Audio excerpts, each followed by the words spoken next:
Hello दोस्तों, आपके अपने YouTube channel AK math classes में स्वागत है। मैं अखिलेश कुमार आज फिर मैथ का क्वेश्चन लेकर के आया हूं जो कि एग्ज़ाम की दृष्टि से बहुत ही ज़्यादा महत्वपूर्ण है। और से सब क्वेश्चन को लेकर आता हूं जो कि एग्ज़ाम के लिए बहुत ही ज़्यादा फायदेमंद है, लाभदायक है। आप लोग इसको सीखने का प्रयास कीजिएगा, समझने का प्रयास कीजिएगा। और अभी तक इस चैनल पर नए होंगे तो चैनल को सब्सक्राइब कर लीजिए और बगल में बेल आइकन घंटी आएगा, उस घंटी पर क्लिक कर दीजिएगा। इससे क्या होगा कि जितने भी वीडियो अपलोड करेंगे सभी का नोटिफिकेशन आपके पास जाते रहेगा और आप उस वीडियो को देख पाएंगे। तो चलते हैं क्वेश्चन की ओर और वही क्वेश्चन बताएंगे जो कि एग्ज़ाम में आने का बहुत ही ज़्यादा चांसेस है। चाहे आप किसी भी एग्ज़ाम की तैयारी कर रहे हो, यूपी पुलिस का हो या एसएससी सीजीएल का हो या एसएससी एमटीएस का हो या बैंक का हो, आप किसी भी एग्ज़ाम की तैयारी कर रहे हो, सिर्फ वही क्वेश्चन लेकर के आते हैं जो कि एग्ज़ाम में ज़्यादातर उम्मीद रहता है कि यही सब क्वेश्चन आने का 90% उम्मीद रहता है कि यही सब क्वेश्चन आएगा। इसलिए उस टाइप का ही क्वेश्चन लेकर के आता हूँ। ऐसा नहीं कि सभी तरह का क्वेश्चन लेके आता हूँ जो कि नहीं भी पूछा जाएगा, उस प्रकार का क्वेश्चन एक भी नहीं रहता है। वही क्वेश्चन लेकर के आता हूँ जो कि पूछा जाएगा एग्ज़ाम में। बस आप लोग समझने का प्रयास कीजिएगा, सीखने का प्रयास कीजिएगा। और चलते हैं सवाल की ओर बिना लेट किए। आपके स्क्रीन पर सवाल दिखता होगा, समझिएगा। पहला सवाल है यदि x, x - 8, x + 2 और 4x + 4 का औसत 10 है तो संख्याओं का गुणनफल ज्ञात कीजिए। देखिए यहाँ पे सवाल दिया गया है x, x - 8, x + 2, 4x + 4 का जो औसत दिया गया है वह औसत दिया गया है 10। समझिएगा इसको अच्छे ढंग से। चार संख्या दिया गया है x, x - 8, x + 2, 4x + 4 का जो औसत दिया गया है वह कितना दिया गया है? 10 दिया गया है। सबसे पहले हम पता कर लेते हैं कि इन चारों संख्याओं का जो योग होगा वह योग क्या होगा। तो योग कैसे निकाला जाता है? इनका जो औसत दिया गया है, इन चारों संख्याओं का जो औसत दिया गया है उसमें गुना कर देंगे। किससे गुना करेंगे? जितना संख्या दिया रहेगा। तो संख्या कितना है? 1 2 3 4 गो है तो 4 से गुना कर देंगे। तो 10 चौक कितना हो गया? 40। मतलब इन चारों संख्याओं का योग कितना आ गया आपका? इन चारों संख्याओं का योग कितना आ गया? 40 आ गया। तो क्या करेंगे? इन सभी को जब जोड़ेंगे तो किन के बराबर होगा? इस 40 के बराबर होगा। तो लिखेंगे x, x - 8, x + 2, 4x + 4। यहाँ से कीजिए, x वाला को जोड़िए, 4 और 1 5, 5 और 2 कितना हो जाएगा? 7x। -8 में 4 और 2 6 घटेगा तो -2 होगा, बराबर कितना? 42। ये -40 है ना, 40, ये माइनस उधर जाएंगे तो प्लस। तो 7x बराबर 42 होगा। तो x बराबर कितना हो जाएगा? x बराबर 6 हो जाएगा। x बराबर 6 हो जाएगा। तो हमसे पूछा है कि इन चारों संख्याओं का गुणनफल क्या होगा। इन चारों संख्याओं का गुणनफल क्या होगा? तो इसका वैल्यू कितना है? 6 है। यहाँ पे गुना दे देंगे। यहाँ पर जब 6 बैठाएंगे x के जगह पे तो कितना होगा? -2 होगा। फिर यहाँ पर 6 बैठाएंगे तो 8 होगा। गुना कर दीजिए। यहाँ पर 6 बैठाएंगे, 6 चौक 24, 4 28 और इसको गुना कर लेंगे तो -2688 हो जाएगा। कितना हो जाएगा? -2688 हो जाएगा। बस आपका यही आंसर हो गया। क्या कोई दिक्कत है? अगर समझ में आता है तो लाइक कीजिए और दोस्तों में थोड़ा सा शेयर कर दीजिए। और अगर अच्छा लगता है तो कमेंट बॉक्स में ज़रूर कमेंट करके बताइए कि आप लोग को ये वीडियो कैसा लग रहा है। चलते हैं अगले क्वेश्चन की ओर।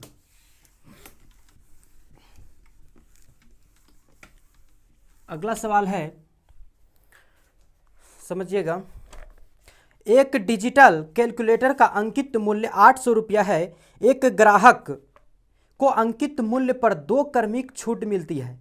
पहली 10% की। यदि ग्राहक उसके लिए 612 रुपया देता है तो दूसरी छूट की गणना कीजिए। समझिएगा इसको। इसका जो अंकित मूल्य दिया गया है, जो प्रिंट रेट दिया गया है वो कितना है? 800 रुपया। और इस पर 2 क्रमिक छूट दिया जाता है। पहली छूट दिया गया है 10% और ग्राहक ने उसे 612 रुपया देता है लेकिन तो बताइए कि दूसरी छूट क्या थी? दूसरी छूट प्रतिशत क्या थी? इसको बताना है। तो प्रिंट रेट जो इसका दिया गया है, प्रिंट रेट दिया गया है कितना? 800 रुपया। और इस पर 10% छूट देकर के पहला जो छूट दिया गया है वह कितना दिया गया है? 10%। तो 10%, कोई भी परसेंट कितना होता है? 100% होता है। कोई भी परसेंट 100% होता है। 10% छूट दे दिया, इसका मतलब कितना में बेचा होगा? 90% में बेचा होगा।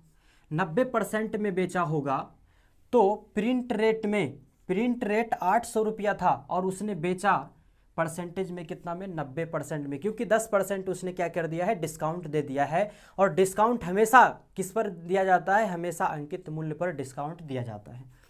तो इसका जो एसपी हो जाएगा, विक्रय मूल्य हो जाएगा 800 में गुना करेंगे, क्या कर देंगे 90% हंसकाएंगे तो 100 हो जाएगा। 2 जीरो से 2 जीरो खत्म, 9 8 72 720। इनका जो पहला छूट देकर के जो इसने वस्तु को बेच रहा है, 10% का जब छूट देता है तब ग्राहक को बताता है कि 720 रुपया में आप वस्तु ले जाइए।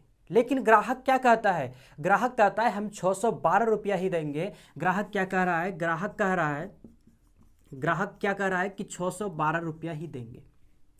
ग्राहक क्या कह रहा है, 612 रुपया ही देंगे। तो दूसरा छूट प्रतिशत क्या होगा, इसने बोला 720 रुपया में ले लीजिए, 10% का हम छूट दिए, लेकिन ग्राहक कह रहा है नहीं हम 612 रुपया ही देंगे।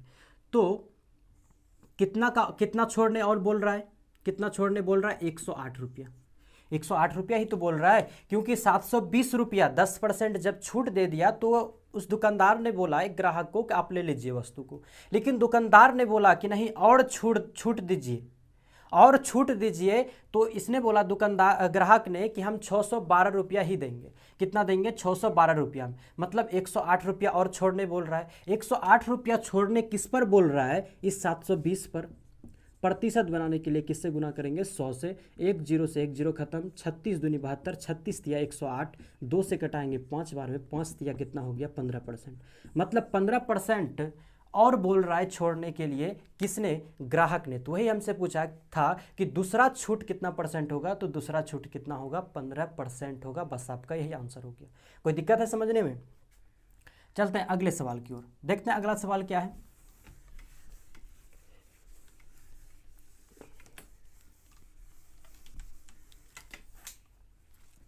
अगला सवाल है, एक आदमी 8 किलोमीटर प्रति घंटे की गति से चल रहा है। प्रत्येक किलोमीटर के बाद वह 12 मिनट विश्राम करता है। उसे 56 किलोमीटर की दूरी तय करने में कितना समय लगेगा। देखिए उसने टोटल 56 किलोमीटर दूरी तय किया है और वह प्रत्येक किलोमीटर, उसका जो चाल दिया गया है, उनका जो चाल दिया गया है 8 किलोमीटर पर घंटा। इसका अर्थ होता है कि 1 घंटे में वह 8 किलोमीटर जाता है और इनका कुल दूरी जो दिया गया है वह कितना है, 56 किलोमीटर। तो यहाँ से हम समय निकाल लेते हैं। तो समय बराबर होता है दूरी बटे चाल। तो दूरी आपका कितना है 56 और चाल कितना 8, तो कट जाएगा तो कितना होगा 7 घंटा। तो ऑप्शन में आपका 7 घंटा भी दिया होगा, ऐसा नहीं कि 7 घंटा दिया है 7 घंटा मार दिए। सवाल में कुछ और कह रहा है, उसको समझने का प्रयास कीजिएगा। उसने बोला कि जैसे 1 किलोमीटर जाता है और वह क्या करता है, 12 मिनट विश्राम करता है। जैसे 1 किलोमीटर जाता है 12 मिनट विश्राम करता है, इसका अर्थ हुआ कि 12 मिनट जब विश्राम करता है तो टोटल उसने 56 किलोमीटर दूरी तय किया है। टोटल उसने 56 किलोमीटर दूरी तय किया है और प्रत्येक किलोमीटर में 12 मिनट हुआ क्या करता है, विश्राम करता है। ये जो 7 घंटा निकला, ये 7 घंटा क्या निकला, ये 7 घंटा जो निकला 56 किलोमीटर का जो दूरी तय किया, 56 किलोमीटर का जो दूरी तय किया बिना रुके हुए समय है। बिना मतलब कहीं पर रुका नहीं, सीधा चलते रह गया। वह दूरी कितना है, वह समय कितना है, 7 घंटा। अगर कहीं वह नहीं रुकता तो उसका कितना लगता है समय, 7 घंटा लगता। लेकिन वह प्रत्येक किलोमीटर में 12 मिनट विश्राम करता था, मतलब रुकता था। तब बताइए कि 56 किलोमीटर कुल दूरी था, तो 56 किलोमीटर कुल दूरी था, इसका मतलब 56 किलोमीटर पर पहुंच गया होगा। जैसे 56 किलोमीटर दूरी पर पहुंचा होगा, इसका मतलब वह अपने गंतव्य स्थान पर पहुंच गया होगा। वहां तो विश्राम करने का कोई बात ही नहीं है, क्योंकि वहां तो पहुंच गया, जहां उसको जाना था वहां तक तो वो पहुंच गया। इसका मतलब 55 किलोमीटर तक वह 12 मिनट तक विश्राम किया होगा। 55 किलोमीटर तक, 55 किलोमीटर तक उसने क्या किया होगा, प्रत्येक किलोमीटर में वह 12 मिनट विश्राम करता है। तो 55 किलोमीटर में कितना विश्राम किया होगा, तो 55 गुना 12 कर देंगे तो आपका हो जाएगा 660। कितना, 660 मिनट हो जाएगा। कितना हो जाएगा 660 मिनट। मतलब 55 किलोमीटर में उसने कितना विश्राम किया, 660 मिनट तक विश्राम किया। तो इसको घंटा में बदलने के लिए 60 से भाग देंगे तो कट जाएगा, तो कितना हो जाएगा आपका 11 घंटा। तो 11 घंटा उसने विश्राम किया, 11 घंटा उसने विश्राम किया और उसने जो चला, उसने जो दूरी तय किया उसमें क्या किया, 56 किलोमीटर का जो दूरी तय किया उसमें 11 घंटा उसने विश्राम में लगा दिया और 7 घंटा किस में लगा दिया, चलने में। मतलब वहाँ तक जो दूरी तय किया उसने 7 घंटा लगाया और विश्राम जो किया कितना किया, 11 घंटा। तो इसका मतलब उसको कुल समय कितना लग गया, 18 घंटा। दोनों को क्या कर देंगे, प्लस कर देंगे, जोड़ देंगे। 11 घंटा और 7 घंटा दोनों को जोड़ देंगे तो आपको कितना लग जाएगा, 18 घंटा लग जाएगा। तो हमसे यही पूछा था कि किसी दूरी को 8 किलोमीटर प्रति घंटे की चाल से जा रही है और प्रत्येक किलोमीटर में वह 12 मिनट विश्राम करता है, तो 56 किलोमीटर की दूरी तय करने में उसे कितना समय लगेगा। तो उसे कितना समय लग जाएगा, 18 घंटा का समय लग जाएगा। बस आपका यही आंसर हो गया, उतार लीजिए। क्या कोई दिक्कत है? चलते हैं अगले सवाल की ओर चलते हैं, देखते हैं अगला सवाल क्या है। अगला सवाल है 15 के प्रथम 12 गुणजों का औसत क्या होगा। 15 के प्रथम 12 गुणजों का औसत क्या होगा। तो 15 का 12 गुणजों का औसत, तो 15 गुना 1 लिखेंगे, फिर 15 गुना क्या लिखेंगे, 2 लिखेंगे। इस तरह से क्या तक लिखेंगे, 15 गुना 12 तक। तो यहाँ पे हो जाएगा 15 और 30 हो जाएगा और ये कितना हो जाएगा 180 ... इनका औसत पूछा है, तो औसत पूछा है तो औसत निकालेंगे कैसे, क्या करेंगे, प्रथम और अंतिम को जोड़ देंगे, प्रथम और अंतिम को जोड़ देंगे और 2 से भाग लगा देंगे। क्या करेंगे, प्रथम और अंतिम दोनों को जोड़ करके 2 से क्या कर देंगे, भाग दे देंगे। तो क्या हो जाएगा 195/2 भाग दे देंगे तो कितना हो जाएगा, 2 9 18, 2 7 14 और 5 97.5 हो जाएगा आपका आंसर। इनका औसत क्या हो जाएगा, 97.5। 15 के 12 गुणजों का जो औसत हो जाएगा 97.5 हो जाएगा। बस आपका यही आंसर हो गया। क्या करेंगे, प्रथम और अंतिम को जोड़ करके 2 से भाग लगा देंगे, आपका औसत निकल जाएगा। बस आपका यही आंसर हो गया। अगले सवाल की ओर चलते हैं। अगला सवाल है, एक आयताकार खेत की परिमिति 440 मीटर है तथा इसकी लंबाई चौड़ाई से 8/3 गुना है, तो इस खेत का क्षेत्रफल बताइए। देखिए, एक आयताकार खेत है जिनका परिमिति 440 मीटर दिया गया है और इनकी लंबाई चौड़ाई का 8/3 गुना है। अगर हम मान लेते हैं कि इनकी जो चौड़ाई होगा, इनकी चौड़ाई अगर x होगा तो इनकी लंबाई क्या हो जाएगा, इसका 8/3 गुना। तो इसका 8/3 गुना मतलब 8/3x हो जाएगा। इनका जो परिमिति दिया गया है, आयत की परिमिति बराबर 2 × लंबाई प्लस चौड़ाई होता है और इनका परिमिति कितना दिया गया है, 440।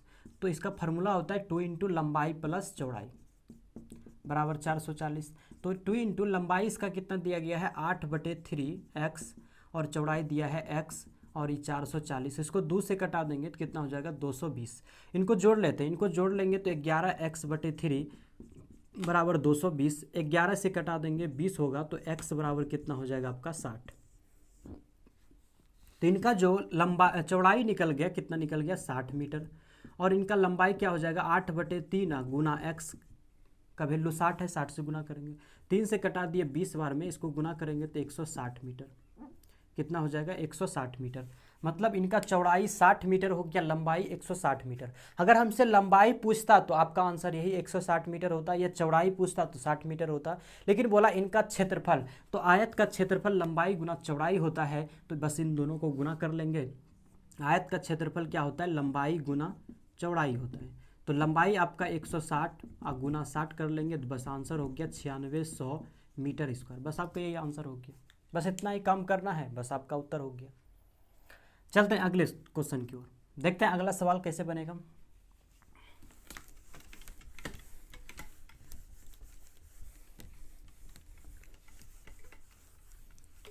अगला सवाल अगला बोल रहा है, 3 नल PQR एक टंकी को क्रमशः 12 घंटे, 15 घंटे तथा 20 घंटे में भरते हैं। यदि P सदैव खुला रहे तथा Q और R को एक एक घंटे बारी बारी खोला जाए तो टंकी को भरने में कितना समय लगेगा। बहुत मज़ेदार सवाल है, समझिएगा इसको। P जो है, P 12 घंटे में, Q 15 घंटे में, और क्या था, R था, R 20 घंटे में। कोई टंकी को भर रहा है तो सबसे पहले इस सवाल में हम क्या करेंगे, एक कुल टंकी मानेंगे।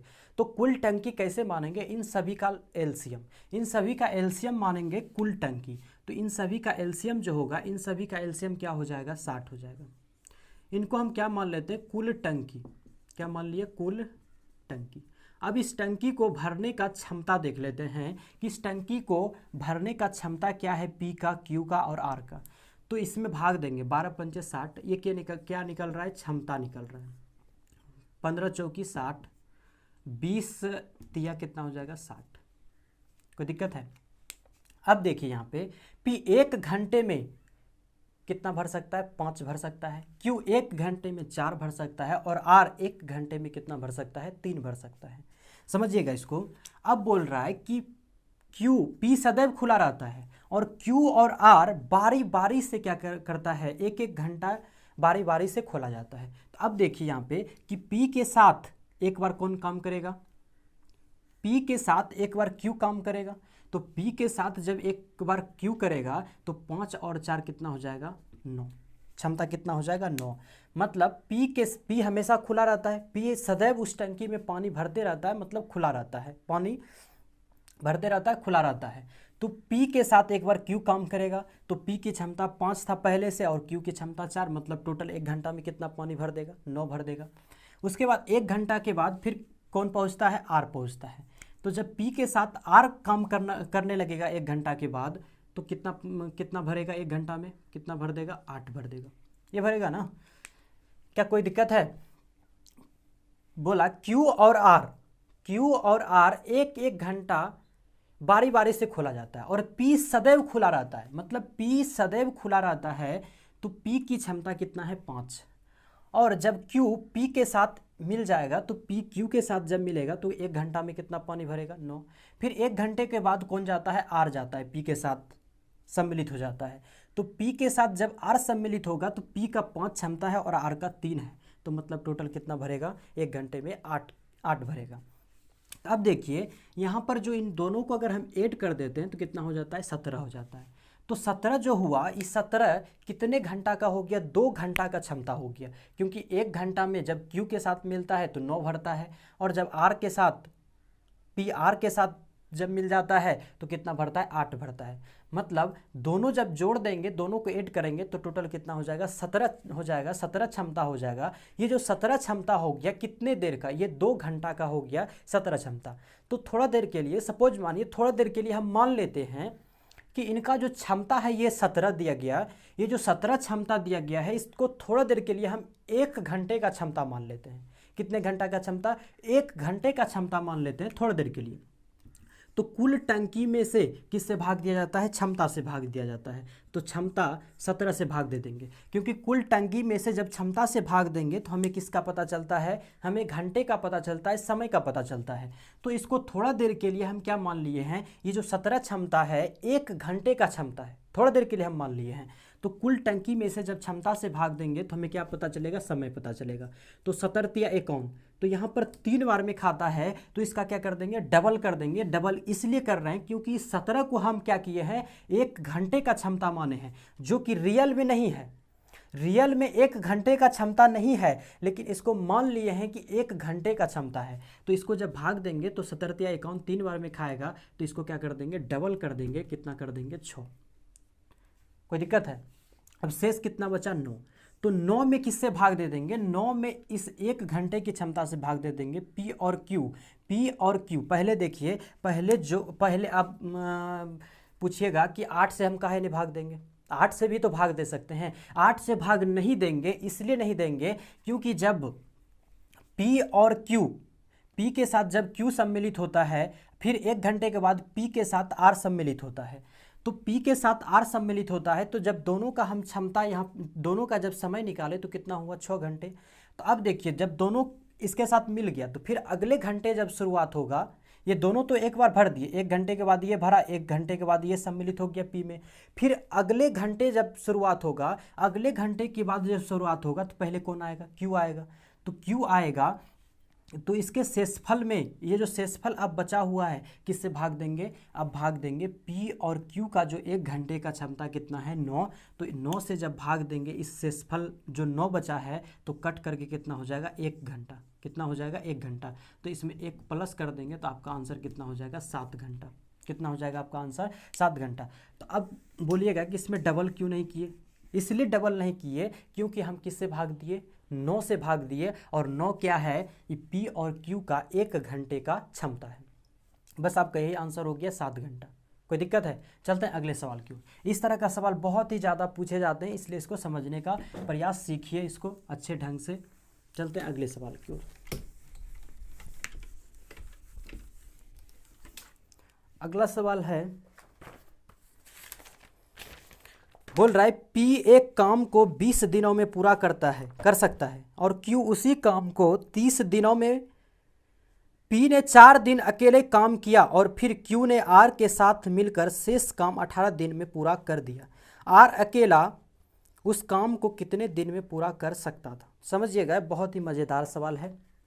पी किसी काम को 20 दिनों में, पी किसी काम को 20 दिन में और क्यू किसी काम को 30 दिन में, तो इनका एक कुल काम निकाल लेते हैं। तो कुल काम इन सब का एलसीएम, तो एलसीएम कितना हो जाएगा 60। ये क्या निकल गए, कुल काम या कुल कार्य भी बोल सकते हैं। और इनका क्षमता निकाल लेते हैं, तो इनका जो क्षमता होगा वो क्षमता क्या हो जाएगा, तो 20 में 60 से भाग देंगे तो 3 हो जाएगा, और 30 में जब 60 से भाग देंगे तो 2। मतलब पी 1 घंटे में 3 काम कर सकता है और क्यू 1 घंटे में कितना काम कर सकता है, 2 काम कर सकता है। अब बोल रहा है सवाल में कि पी 4 दिन तक किया है, तो पी का 1 दिन का क्षमता 3 है, तो 4 दिन में कितना काम किया होगा, 12 काम किया होगा। पी 1 दिन में 3 काम करता है तो 4 दिन में कितना काम किया होगा, 12 काम। मतलब 60 काम में से 12 काम खत्म हो गया, तो शेष जो अब काम बचा होगा कितना बचा होगा, तो 60 - 12 मतलब 48 काम। 48 काम ही बचा हुआ है। अब क्या कह रहा है सवाल में कि पी ने 4 दिन अकेले काम किया, 4 दिन तो किया मतलब 12 काम खत्म कर दिया, टोटल 60 काम में से तो बचा 48 काम। अब आगे बोल रहा है फिर क्यू ने आर के साथ मिलकर शेष काम को 18 दिन में पूरा कर दिया। अब देखिए यहाँ पे समझिएगा थोड़ी देर के लिए कि जब भी हम कुल काम में से क्षमता से जब भाग देते हैं, कुल काम में से, यहाँ पे कुल काम लिख देते हैं, कुल काम में से अगर हम क्षमता से भाग देते हैं तो हमें किसका पता चलता है, दिन का पता चलता है। ये चलता है, कुल काम में से अगर हम क्षमता से भाग देते हैं तो हमें दिन का पता चलता है। तो इसने बोला कि 18 दिन में इस काम को क्या कर दिया है, फिनिश कर दिया, शेष काम को 18 दिन में फिनिश कर दिया है। लेकिन कब, Q जब R के साथ सम्मिलित हो जाता है। तो आपका देखिए कुल काम, शेष काम कितना बचा है, 48 बचा है, और Q की क्षमता कितना है, 2 है। और Q R के साथ जब मिलता है, Q R के साथ जब मिलता है तब ये शेष काम को 18 दिन में फिनिश कर देता है, खत्म कर देता है। तो अब देखिए यहाँ पे कि शेष काम 48 है और Q की क्षमता 2 है। तो हमें R की क्षमता तो नहीं पता, तो सबसे पहले R की क्षमता हमें पता करना होगा। तो R की क्षमता हम मान लेते हैं X है, और ये काम कितना दिन में ख़त्म हो जाता है, 18 दिन में। इसको कटा दीजिए, 6 × 3 = 18, 6 से कटाएंगे 8 बार में, कोना कोनी गुना कीजिए तो क्या हो जाएगा, 8 बराबर, इसको गुना करेंगे तो 3 दूनी 6 और 3x हो जाएगा। तो ये प्लस इधर आएंगे तो -2 बराबर 3x, तो ये गुना में इधर आएगा तो भाग में। तो आपका x बराबर कितना आ गया, 2/3। तो x हम किसका माने थे, r का वैल्यू माने थे, मतलब r का जो क्षमता आ गया 2/कितना आ गया, 3। तब हमसे पूछा है कि r अगर कुल काम को करता तो कितने दिन लगता। r अगर टोटल काम को करता, कुल काम को करता तो कितने दिन लगता। तो R का क्षमता कितना निकाल लिए, 2/3। तो यहाँ पर कुल काम में से R का जो क्षमता है उससे भाग दे देंगे 2/3 से। तो 2/3 से देंगे, 3 कहाँ चल जाएगा, ऊपर चल जाएगा। तो 3 को कहाँ, यहाँ कर देते हैं, 2 से कटा देंगे 30 बार में, 30 दिया कितना हो जाएगा, 90। मतलब 90 दिन में क्या कर देता, फिनिश कर देता R। और कितने दिन में फिनिश कर देता उस काम को? 90 दिन में उस काम को फिनिश कर देता। बस आपका यही आंसर हो गया। क्या कोई दिक्कत है समझने में, कोई कठिनाई है, कोई परेशानी है? अगर समझ में आता है तो लाइक, कमेंट और शेयर जरूर कीजिए। और इस तरह का सवाल बहुत ही ज़्यादा एग्जाम में पूछा जाता है, इसलिए इसको समझने का, सीखने का प्रयास कीजिए। हम वही क्वेश्चन लेकर के आते हैं जो कि एग्जाम में पूछा जाता है। 90% चांसेस रहता है कि इस तरह का सवाल ही एग्जाम में आएगा, ऐसा मेरा दावा है और देखा हुआ है अभी तक का एग्जाम